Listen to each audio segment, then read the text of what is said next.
اصل مسئلہ یہ ہے کہ ایک طبقہ ہے جو بظاہر کلمہ تو پڑھتا ہے، مسلمان ہونے کا دعویٰ بھی کرتا ہے، لیکن ان کی سوچیں اور ان کے نظریات اسلام کا انداز اور اسلام کا حلیہ اس طرح سے بگاڑتے ہیں کہ کسی طور بھی دین کی کوئی بھی اثر صورت اور روح باقی نہیں رہتی۔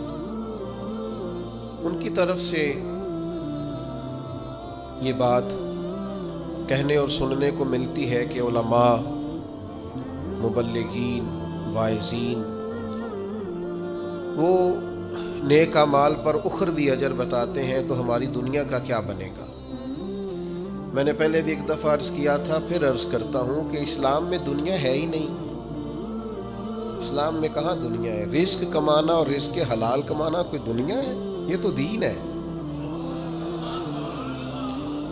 ماں باپ کی خدمت کرنا یا بچوں کی پرورش کرنا یا اپنے لیے اس لیے اسباب جمع کرنا کہ مجھے کسی کے سامنے ہاتھ نہ پھیلانا پڑے، اس رستے کو تو نبی پاک نے اللہ کا رستہ قرار دیا ہے۔ تو جس کو ہمارے عرف کے اندر بعض لبرل لوگ دنیا کہہ رہے ہیں، وہ دنیا تھوڑی ہے، وہ تو دین ہے۔ نہیں، آپ کو درجنوں مثالیں کتب احادیث میں ایسی ملیں گی کہ ایک شخص سے سرکار نے فرمایا، اس نے کہا مجھے جہاد پہ جانا ہے، تو فرمایا تیرے ماں باپ بوڑھے ہیں تو جا کے خدمت کر، اللہ جہاد کا اجر عطا کرے۔ ایک شخص نے عرض کی کہ یا رسول اللہ صلی اللہ تعالی علیہ وسلم، میرا نام فلاں غزوے میں لکھ دیا گیا ہے اور میری بیوی حج پہ جا رہی ہے، اس کو محرم کی ضرورت ہے، تو میرے لیے حکم کیا ہے؟ تو محبوب نے فرمایا آپ غزوہ پہ نہ جائیں، وہاں سے آپ کا نام کاٹ دیا جاتا ہے، آپ اپنی بیوی کے محرم بن کر حج کرنے جائیں۔ تو اس پر تو درجنوں دلائل ہیں کہ دین اسلام نے ترجیحات کا تعین کیا۔ جس طرح دین کے اندر نماز کو، روزے کو، حج کو، زکوٰۃ کو فرض کیا گیا ہے، حقوق العباد بھی اپنے اپنے مقام پر فرض کیے گئے۔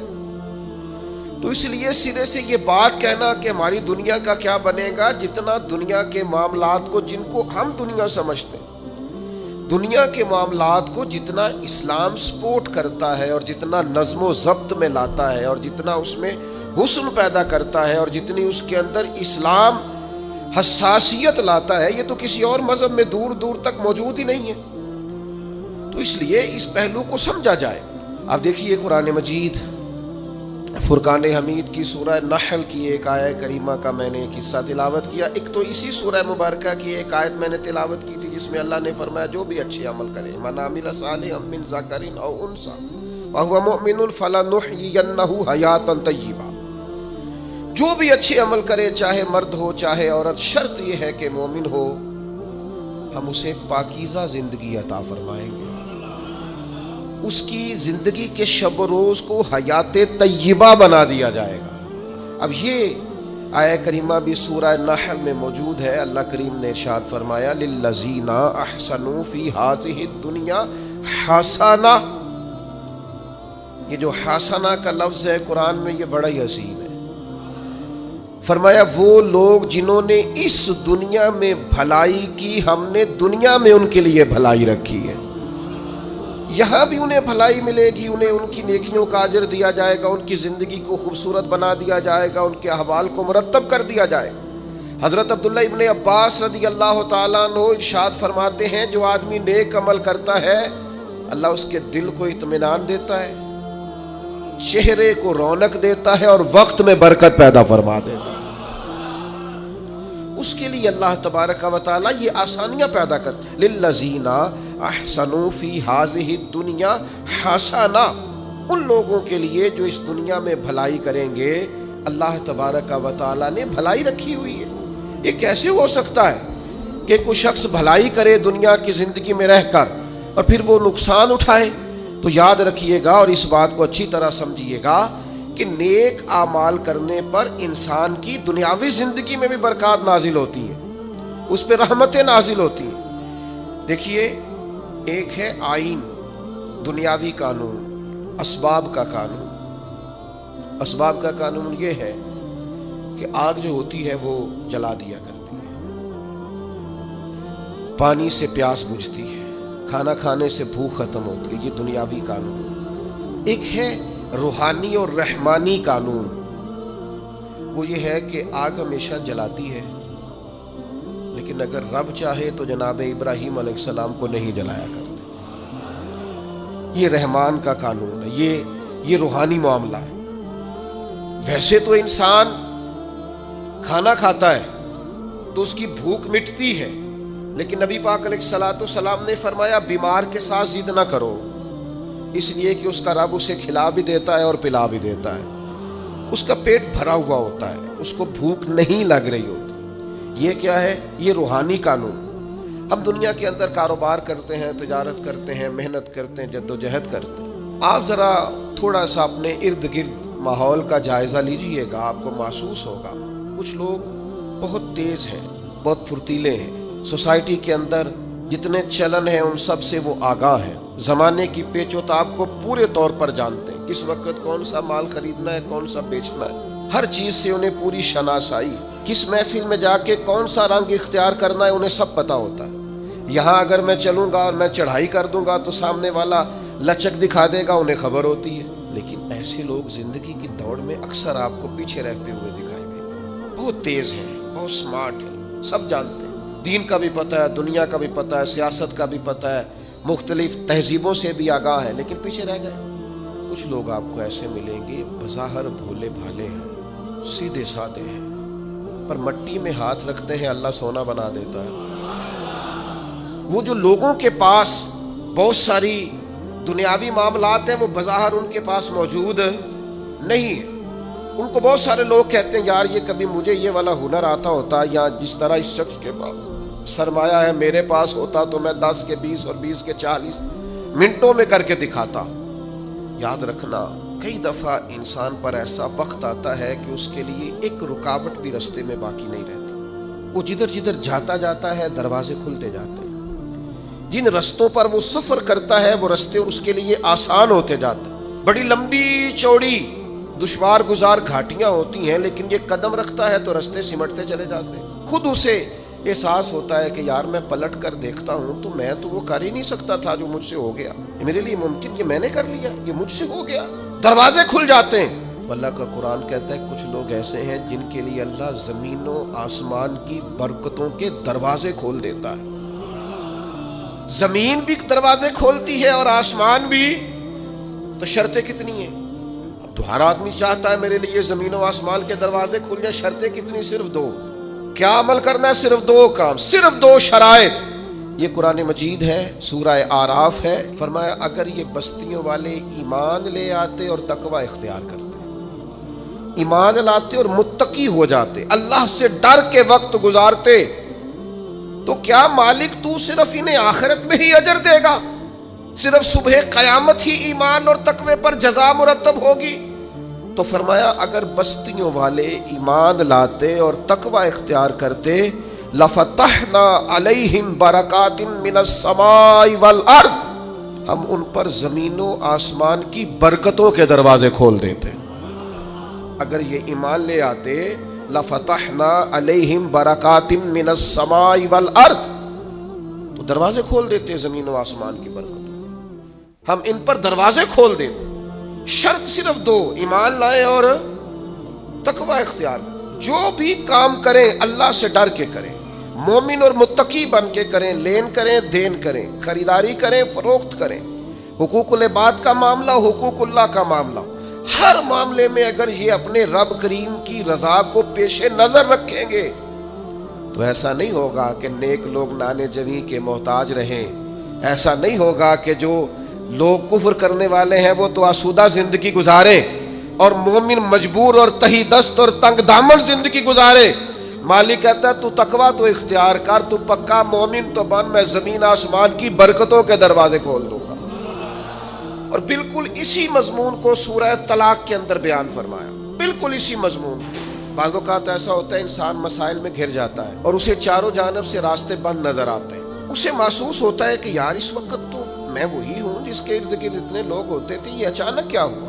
ہر طرف سے مشکلات نے گھیر لیا ہے، دکھ آئے ہیں تو اکٹھے ہی آ گئے ہیں، آزمائشیں آئی ہیں تو بیک وقت آ گئی۔ تو اللہ کریم نے سورہ طلاق میں ارشاد فرمایا ان ساری مشکلات سے نکلنے کا بھی یہی رستہ ہے وَمَن يَتَّقِ اللَّهَ يَجْعَل لَّهُ مَخْرَجًا، جو اللہ سے ڈرے گا اللہ ہر مشکل سے نکلنے کے لیے اسے رستہ عطا فرما دے، اللہ اس کے لیے اسباب پیدا کر دے، اسے خبر ہی نہیں ہوگی، اسے پتہ ہی نہیں چلے گا وَيَرْزُقْهُ مِنْ حَيْثُ لَا يَحْتَسِبُ، اللہ فرماتے ہیں وہاں سے رزق دوں گا اس نے کبھی سوچا بھی نہیں ہوگا، گمان تک نہیں گیا۔ شرط کیا ہے وَمَن يَتَّقِ اللَّهَ، اگر اللہ سے ڈرے، چالاکیاں نہ کرے، تیزیاں نہ دکھائے، سب کچھ شیشے میں نہ اتارے، خوشامد کر کے ہر آدمی کو قائل نہ کرے، جھوٹ کا سہارا نہ لے، زبان کی تیزی کے ساتھ اس کو بھی رکھنا ہے اس کو بھی رکھنا ہے، اس سے بھی میری دوستی اس سے بھی میری دوستی، میں ساری سوسائٹی کو،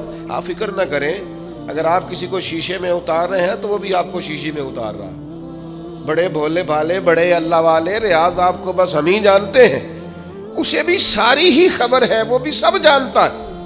اگر صحیح رستہ اختیار کیا جائے، تقوی کا رستہ اختیار کیا جائے، حضرت عوف بن مالک اشجعی رضی اللہ تعالیٰ عنہ فرماتے ہیں بیٹا میرا اغوا کر لیا کفار نے، اور غربت اور قحط اور پریشانی پہلے ہی بہت زیادہ تھی، میں بڑی تکلیف میں حضور کی بارگاہ میں حاضر ہوا، یا رسول اللہ کیا کروں؟ تو کریم فرمانے لگے رب سے ڈر، اللہ پہ بھروسہ کر، لا حول شریف کی کثرت کر۔ فرماتے ہیں ابھی ہم نے 1-2 تسبیح بھی پوری نہیں پڑھی تھی، دروازے پہ دستک ہوئی، بیٹا بھی آ گیا اور 400 بکریاں بھی ساتھ لایا۔ اتنی جلدی کرم نوازی، اتنی جلدی رحمت؟ میں نے کہا بیٹا کیا ہوا؟ کہنے لگے ابا جی کچھ لوگوں نے اغوا کیا تھا، مجھے باندھ رکھا تھا، اچانک میں نے ہاتھ ہلایا تو رسیاں بھی کھل گئیں، باہر نکلا تو وہ غائب تھے، تھا ہی کوئی نہیں، اور اس حویلی میں 400 بکریاں تھیں، میں نے دروازہ کھول کے ذرا انہیں ہانکا ہے تو وہ 400 کی 400 میں سے بھاگی بھی کوئی نہیں، ساری ساتھ آ گئی ہیں، کرم ہو گیا۔ تو آپ فرماتے ہیں میں حضور کی بارگاہ میں حاضر ہوا، یا رسول اللہ ان بکریوں کا کیا کرنا ہے؟ تو فرمایا میرے رب نے تجھے عطا کی ہے، یہ مال غنیمت ہے، تیرے لیے جائز ہے۔ میرے بھائیوں، زندگی میں مسائل کا شکار ہو جائیں، غلط راہیں اختیار نہیں کی جاتی، جھوٹ کا سہارا نہیں لیا جاتا، رشوتیں دینے کے لیے مال جمع نہیں کیا جانا چاہیے، اور اپنے ناجائز کاموں کے لیے بڑے تعلقات نہیں بنانے چاہیے۔ کھانے کھلائے جا رہے ہیں، دعوتیں پکائی جا رہی ہیں، لوگوں کو بلایا جا رہا ہے، کارڈ تقسیم ہو رہے ہیں، تعلقات بن رہے ہیں، کس لیے؟ یہ لوگ مشکل وقت میں کام آئیں گے، تجربہ کر کے دیکھ لینا، جس کی جیب کارڈ سے بھری ہوئی ہے نا مختلف، وہ ٹائم آنے پہ ملتا ہی کوئی نہیں، ہاں آدھے سے زیادہ تو نمبر ہی بند ملتے ہیں۔ وہ کہاں میرے عزیز، وہ کسی نے کہا تھا وہ تیری آنکھ ہو یا سنگ ملامت کی چبھن، کون پہنچا ہے میرے درد کی گہرائی تک، دور شہرت میں تو یاروں نے کیا یاد بہت، پر ساتھ آیا نہ کوئی کوچہ رسوائی تک۔ مشکل حالات میں کون ملتا ہے، ساری عمر ہی آٹا گد ہے، لکھاں کیتے نہیں پیڑے، تو جدو وقت آیا ہی محمد بخشا کوئی نہیں بیٹھا نیڑے، اس وقت میں اللہ فرماتے ہیں تو مجھ سے ڈر، میں تیرے لیے رستہ بنا دوں گا، تجھے گنجائش دوں گا، تیرے حالات ٹھیک کر دوں گا، لیکن شرط کیا ہے؟ اللہ سے ڈرا جائے، غلط راہوں کا انتخاب نہ کیا جائے، اپنے مالک کی طرف توجہ کی جائے، اپنے مسلح کو آباد کیا جائے، رب کریم کی جانب انسان رجوع کرے۔ اگر وہ اللہ کی جانب رجوع کرے گا، رب کریم سے ڈرے گا، اس کے حضور اپنی توجہ کو مبذول کرے گا، تو اللہ تبارک و تعالیٰ اس کے لیے بڑی جلدی رستہ پیدا کر دے گا۔ اور یہ تجربہ ڈھیر سارے لوگوں نے کیا، اور وہ اس تجربے پر کامیاب بھی ہوئے۔ اور پھر ہم جائز اور ناجائز مال اکٹھا کر کے نا، ہم سے جب کوئی شخص پوچھتا ہے کہ کس کے لیے جمع کر رہے ہو؟ بچوں کے لیے، آپ ناراض نہ ہوئیے گا، بچے تو بیچارے بالغ ہونے کے بعد کہتے ہیں ابا جی سے کہ وہ اگر آپ ایک پلاٹ بیچ دیں تو میں کاروبار کر لوں، تو وہ تو بیچ نہیں رہے، تو شروع سے تو آپ کہہ رہے تھے بچوں کے لیے جمع کر رہا ہوں، کہاں ہے بچوں کے لیے؟ یہ تو آپ کے نام ہے، ہر چیز پر قبضہ آپ کا ہے، کنجیاں ساری آپ کے پاس ہیں، ہر چابی آپ کی دسترس میں ہے، بھائی کہاں ہے بچوں کے پاس؟ سن لو اور یاد رکھنا، اللہ کی کتاب کا فیصلہ یہ ہے، اگر آپ چاہتے ہیں کہ میرے بچے میرے بعد کسی پریشانی کا شکار نہ ہوں، تو اس کے لیے باپ کا امیر ہونا ضروری نہیں، باپ کا نیک ہونا ضروری ہے۔ آپ یہ سمجھتے ہیں کہ میں بہت زیادہ بینک بیلنس چھوڑ کے جاؤں گا تو پیچھے میری اولاد آسودہ زندگی گزارے گی؟ میں بہت ساری زمین جائیداد چھوڑ جاؤں گا تو یہ خوشحال وقت گزاریں گے، انہیں کوئی تکلیف نہیں آئے گی؟ ایسا نہیں ہے۔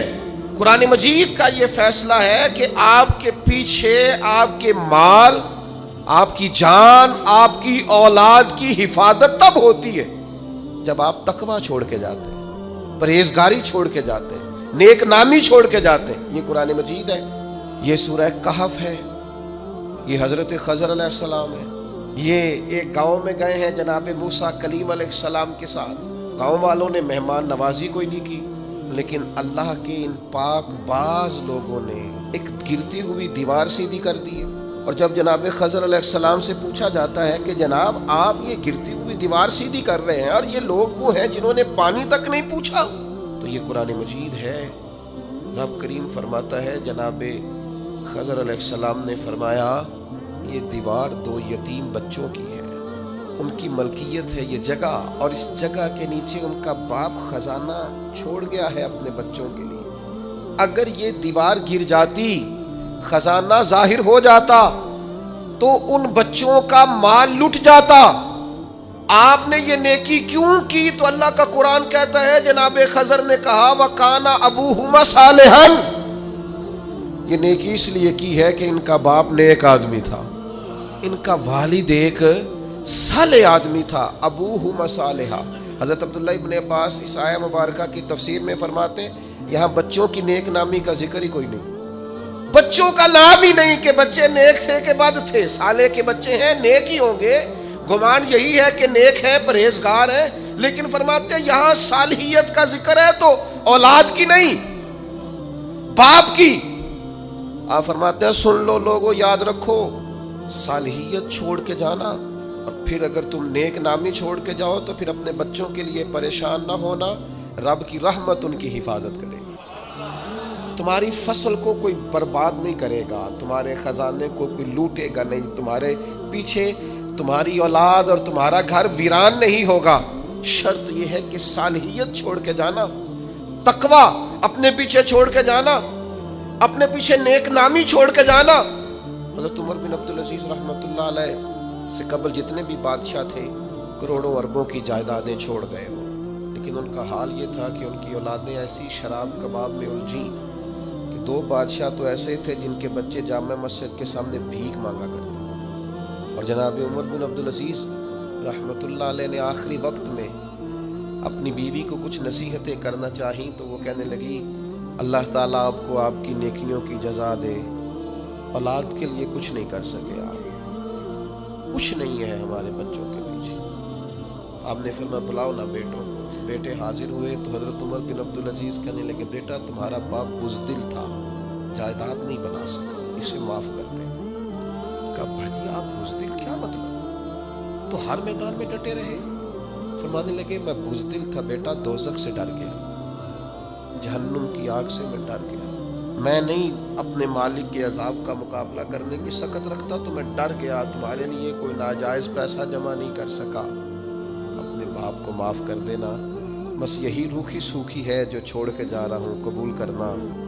تو جناب عمر بن عبدالعزیز کے بیٹے اٹھ کے اپنے والد کے قریب بیٹھ گئے، کہنے لگے ابا جی آپ پہ سلامتی ہو، پرانے بادشاہوں کی اولادیں گلیوں سے گزرتی ہیں تو لوگ دیکھ کے رخ پھیر لیتے ہیں، اور ہم جس گلی سے گزرتے ہیں لوگ کہتے ہیں نیک آدمی کی اولاد جا رہی ہے، تو پرہیزگار آدمی کے بیٹے جا رہے ہیں، آپ کے نام سے جانے جاتے ہیں تو ہمارا قد ناز سے اونچا ہو جاتا ہے، ہمارا سر فخر سے بلند ہوتا ہے۔ دوستو اللہ فرماتا ہے وَكَانَ أَبُوهُمَا صَالِحًا، ان کا باپ صالح تھا، نیک تھا۔ گھر چاہتے ہو کہ پیچھے اولاد کو کوئی تکلیف نہ آئے، جانے کے بعد اولاد پر کوئی آزمائش نہ آئے، زمانے کی تیز دھوپ کی تپش انہیں نہ پہنچے، حالات کی شدت کا یہ شکار نہ ہو، تو پھر سرمایہ نہیں، مال نہیں، جائیداد نہیں، تقوی چھوڑ کے جانا، پرہیزگاری چھوڑ کے جانا۔ بڑا شوق ہے لوگوں کو شہرت کا، بڑا شوق ہو گیا ہے لوگوں کو فیمس ہونے کا، بڑا دل کرتا ہے کسی طریقے سے مشہور ہو جائیں، بڑی خواہش ہے، اس کے لیے لوگ سفر کرتے ہیں بڑا لمبا چوڑا، اور چاہتے یہ ہیں کہ کوئی ایسی صورت بن جائے، کوئی ایسی کیفیت ہو جائے، کسی طریقے سے وائرل ہو جائیں۔ اللہ تعالیٰ مجھ سے درگزر کرے، میں بڑا چھوٹا آدمی ہوں، من آنم کے من دانم، جو میں ہوں مجھے پتا ہے، لیکن آپ کو کیا عرض کروں کہ شہرت اپنے اندر مسائل کتنے رکھتی ہے۔ مصنف ابن ابی شیبہ میں مولا علی شیر خدا کا فرمان ہے، آپ فرماتے ہیں اسے مبارک ہو جسے کم لوگ جانتے ہیں، اسے مبارک ہو جسے تھوڑے لوگ جانتے ہیں۔ یہ جو ہے یہ بھی اللہ کا فضل ہے، اللہ تعالیٰ معاف کرے، لیکن جو عرض کرنا چاہتا ہوں وہ یہ ہے کہ ایک تو یہ ہے کہ خدائی معاملہ ہو گیا شہرت ہو، اور ایک یہ ہے کہ حصول شہرت کی کوشش کرنا، جد و جہد کرنا اور خواہش پیدا کرنا۔ ہم تو بعض اوقات بڑی شرم محسوس کرتے ہیں، تکلیف ہوتی ہے، کوئی صورت ہی نہیں رہ گئی، سفید داڑھی والا ہے یا خاتون ہے یا داڑھی شریف رکھا ہوا شخص ہے، وہ صرف وائرل ہونے کے لیے ایسی حرکات کر رہا ہے جو کسی مہذب معاشرے میں کبھی کوئی نہیں کرتا۔ ہم نے کیا ساری قوم کو اداکار بنانا؟ کیا سب کا وائرل ہونا ضروری ہے؟ کیا ہر شخص کے لیے شہرت اچھی ہوتی ہے؟ یہ بڑی آزمائش، یہ بڑی تکلیف۔ میں بڑے دکھ کے ساتھ یہ بات آپ کی خدمت میں عرض کرتا ہوں کہ میں ایسے مشہور لوگوں کو جانتا ہوں جو حرم مدینہ اور حرم مکہ میں جا کے چند گھنٹے مسجد میں بیچارے نہیں بیٹھ سکتے، لوگ بیٹھنے نہیں دیتے، کبھی یہاں بیٹھے ہیں، کبھی وہاں بیٹھے ہیں، کبھی کسی سے چھپ رہے ہیں، اس لیے کہ وہ وائرل ہیں اور وہ آ جاتے ہیں لوگ سارے۔ اور اب تو خیر آپ کوئی کام کر ہی نہیں نہ سکتے، کچھ نہیں کر سکتے آپ۔ میں نے ایک جگہ جماعت کرائی، آپ کو پتہ ہے مجھے تکلیف ہے، پیر میں ایک زمانہ ہو گیا میں جماعت کرانا چھوڑ دیے۔ جماعت کرائی تو اس کی پوری مووی بن گئی، جو مجھے بنا کے بھیج رہے تھے، میں نے ان سے پوچھا مجھے یہ بتائیے کہ مغرب کی جماعت کا ٹائم تھا، تینوں رکعتوں کی آپ نے ریکارڈنگ کی ہے، اس کا مطلب ہے آپ نے جماعت چھوڑ دی اور آپ ریکارڈنگ کرتے رہے؟ اتنا الجھاؤ کہاں سے آ گیا ہمارے اندر؟ اتنی وہ پھر ایک اور بڑا خوبصورت نعرہ ہے، وہ جی تصویر اس لیے بنانی ہے ذرا یاد رہتی ہے، تو میں نے کہا غوث پاک تو ہمیں کبھی نہیں بھولے، فوٹو تو کوئی بھی نہیں ان کی ہمارے پاس، خواجہ اجمیر ہمیں آج تک یاد ہیں، ان کی تو کوئی فوٹو نہیں ہمارے پاس، داتا علی اجمیری صدیاں گزر گئیں، بھول گئے ہیں دنیا کو، دکھائیں فوٹو ان کی کس کے پاس ہے؟ فوٹو سے یادگیری رہنی ہے؟ کمال ہے بھئی، یادگیری کا بھی خوبصورت حوالہ ہم نے تلاش کیا۔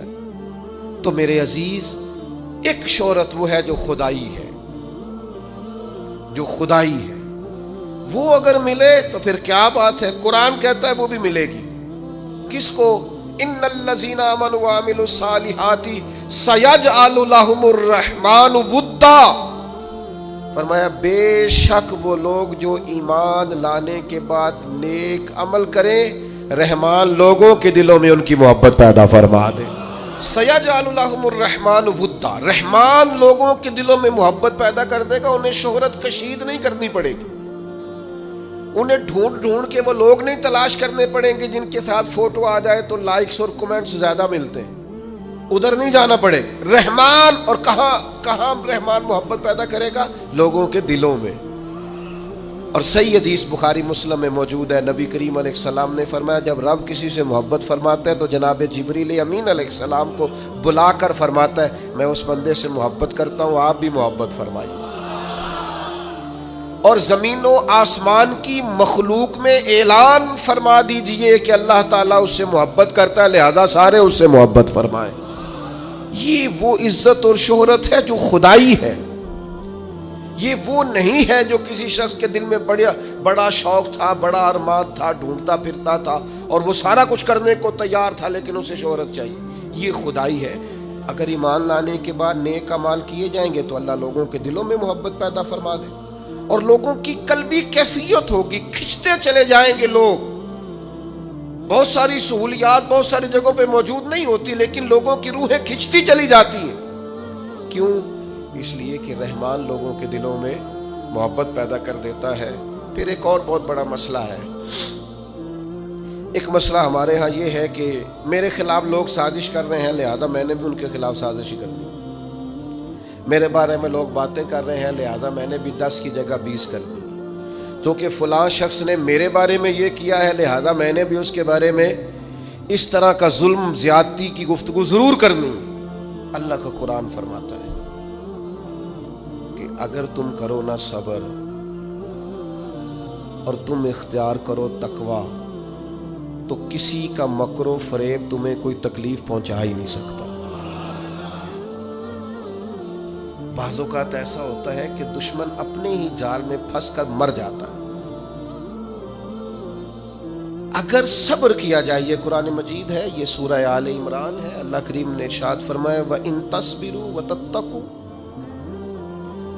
اگر تم صبر کرو گے اور تم تقوی اختیار کرو گے لا یضرکم کیدہم شیئا، تو فرمایا ان کا مکر و فریب، دشمنوں کا مکر و فریب تمہارا کچھ بھی بگاڑ نہیں سکے گا، تمہیں کوئی ضرر نہیں پہنچا سکے گا کسی کا مکر و فریب۔ شرط کیا ہے؟ وَإِن تَصْبِرُوا وَتَتَّقُوا، صبر کرو۔ اور امام اعظم ابو حنیفہ رحمۃ اللہ تعالی علیہ کے والد کا انتقال ہو گیا۔ امام صاحب رحمۃ اللہ علیہ 3 دن تعزیت کے لیے لوگ آتے رہے، آپ بیٹھے رہے، چوتھے دن گلی سے گزر رہے تھے، آپ کے ساتھ خدام شاگرد ارادت مند بھی تھے، گلی میں گئے تو وہاں آپ کا ایک مخالف مسلمان تھا، مومن کہلاتا تھا، پر آپ کا مخالف تھا، وہ چوک میں آپ کو مل گیا، السلام علیکم کے فوراً بات کرنے لگا، اے نعمان بن ثابت میں نے سنا آپ کے والد کا انتقال ہو گیا۔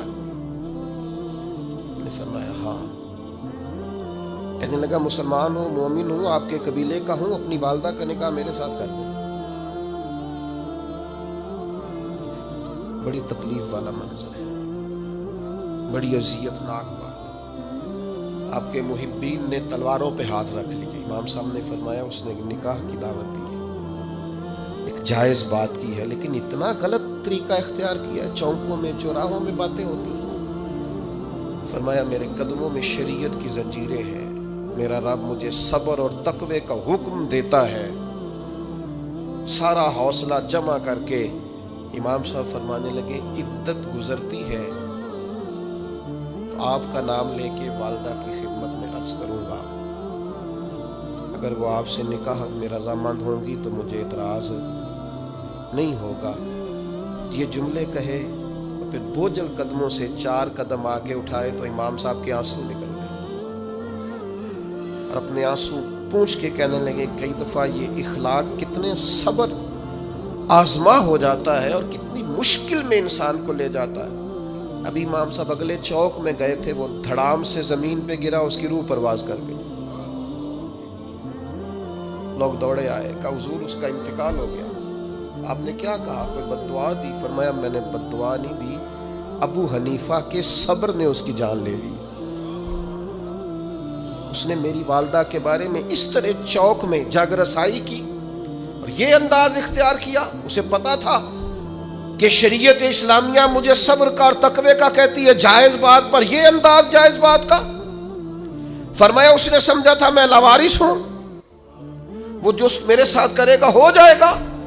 فرمایا دیکھو نا، اللہ ولی ہے مومنوں کا، میرے مالک نے دستگیری فرمائی اور ابو حنیفہ کے صبر نے اس کی جان لے لی۔ میرے بھائیوں، میں اور بھی بہت ساری مثالیں قرآن حکیم سے آپ کی خدمت میں عرض کر سکتا ہوں، لیکن عرض یہ کرنا چاہتا ہوں کہ نیک اعمال، صالحیت، عبادت، ریاضت، تقوی، سچائی، دیانتداری، معاملہ فہمی، صبر، تقوی، مشکلات اور آزمائشوں کے باوجود اللہ کے حضور شکر کے جذبات، یہ انسان کو صرف آخرت میں ہی اجر نہیں دلائیں گے، مشکلات میں انسان کے سامنے نیکیاں بھی آ کے کھڑی ہوا کرتی ہیں، دنیاوی معاملات میں بھی نیکی انسان کے بڑا کام آیا کرتی، اس کے لیے آسانی پیدا کر دیتی ہے نیکی دنیاوی معاملات کے اندر بھی۔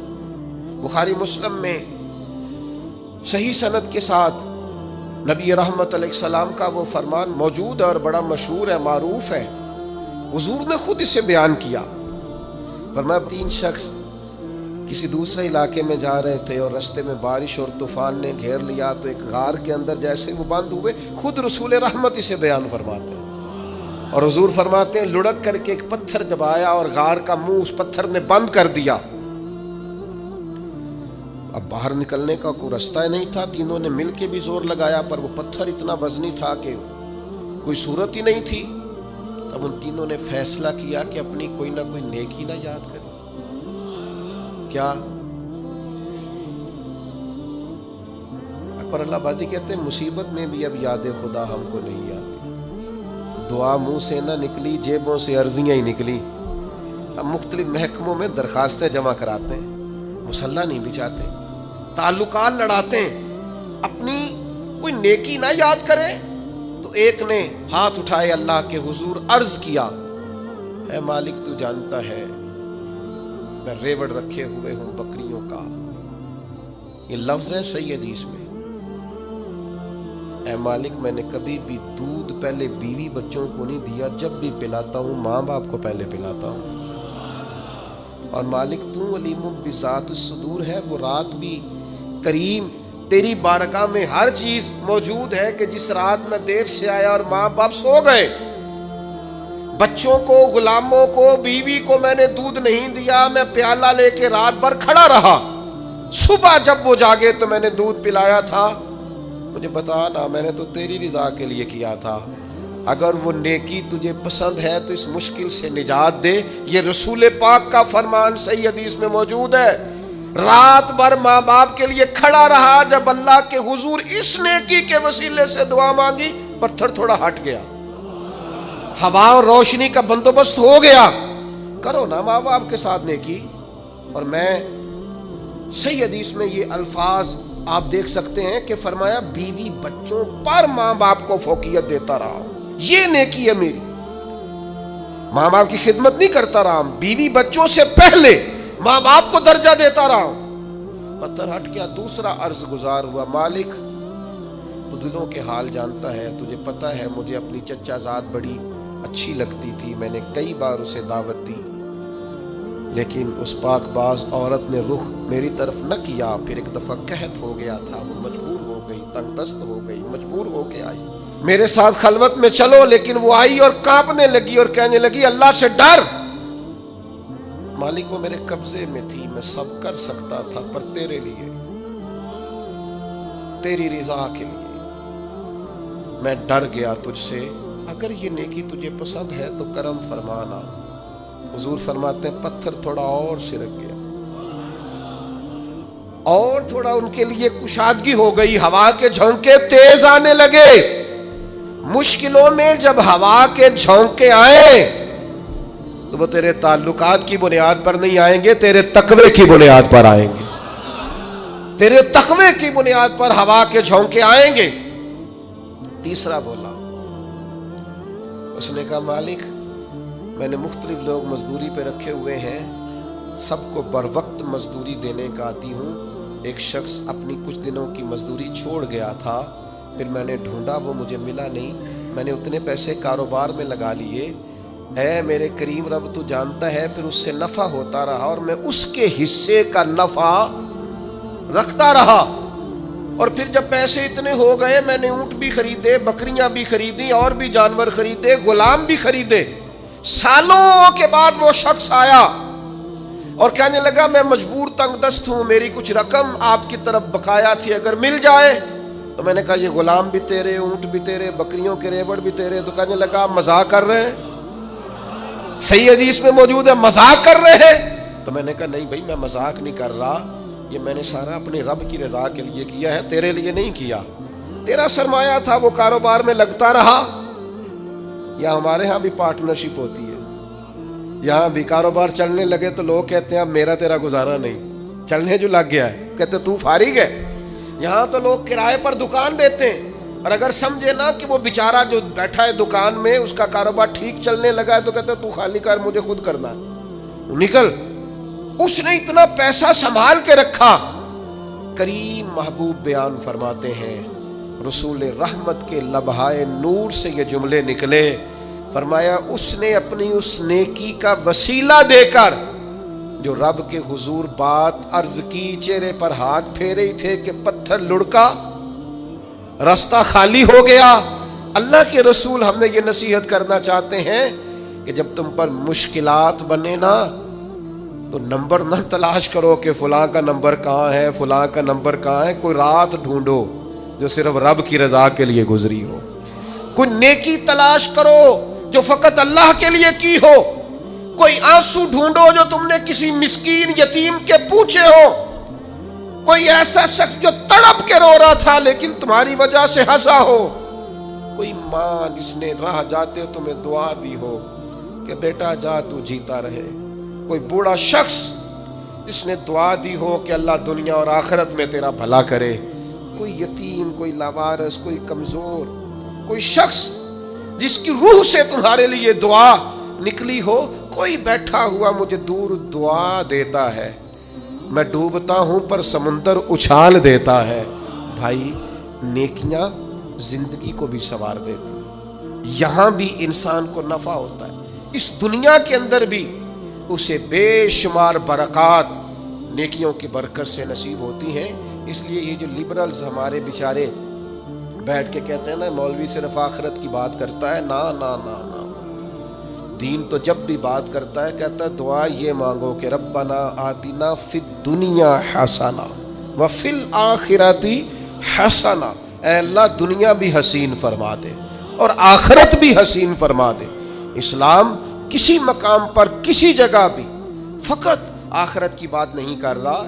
دین تو کہتا ہے یہاں بھی سمر جائے گا تمہارا سارا کچھ ہو. میں نے آپ کو پہلے بھی ایک دفعہ بتایا تھا میرا کالج میں جو کلاس فیلو سب سے زیادہ مجھے مولوی صاحب کہہ کے تنگ کرتا تھا نا، اس دور میں نا یہ بم دھماکے بڑے ہوتے تھے. تو میرا ایک قریبی دوست تھا تو وہ بڑے خوفناک انداز میں میرا نام لیتا. کالج میں داخل ہوتا کہتے مولوی کی تلاشی لے لو، اور مختلف انداز میں پھپتیاں کستا. کبھی ویسٹ کوٹ پہن کے چلے جاتے تو کہتے نیچے جیکٹ تو نہیں. تو پھر مجھے کبھی کبھی وہ یہ بھی کہا کرتا کہ یار کیا رستہ اختیار کر لیا، ذہین ترین آدمی ہو سارے کالج میں، اور تم کیا مولوی بن رہے ہو. وہ دور بھی انجوائے کر کے گزارا. اور پھر وہ یورپ سے واپس آیا تو ڈھونڈ کے میرا نمبر فون کر کے کہنے لگا ایک تصویر نہیں مل جاتی تیرے نال.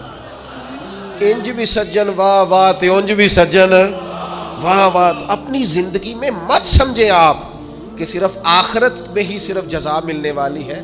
وہ بڑا کریم ہے، وہ بڑا مہربان ہے، یہاں بھی کوئی کمی رہنے دیتا نہیں ہے. اس لیے خوبصورت ترین اور صبر والی، شکر والی، سجدوں والی، عبادتوں والی اور اپنی نبی پاک علیہ السلام کے اخلاق سے خیرات مانگنے والی زندگی بتا کے جائیں. اپنے لب و لہجے کو باوضو رکھیں، کردار و عمل کو طیب رکھیں، اور اپنی سوچوں کو ہمیشہ مثبت اور معنی خیز اور خوبصورت رکھیں. یہاں بھی بڑا اجر ملنے والا ہے. اللہ تعالی عمل کا رستہ آسان کرے.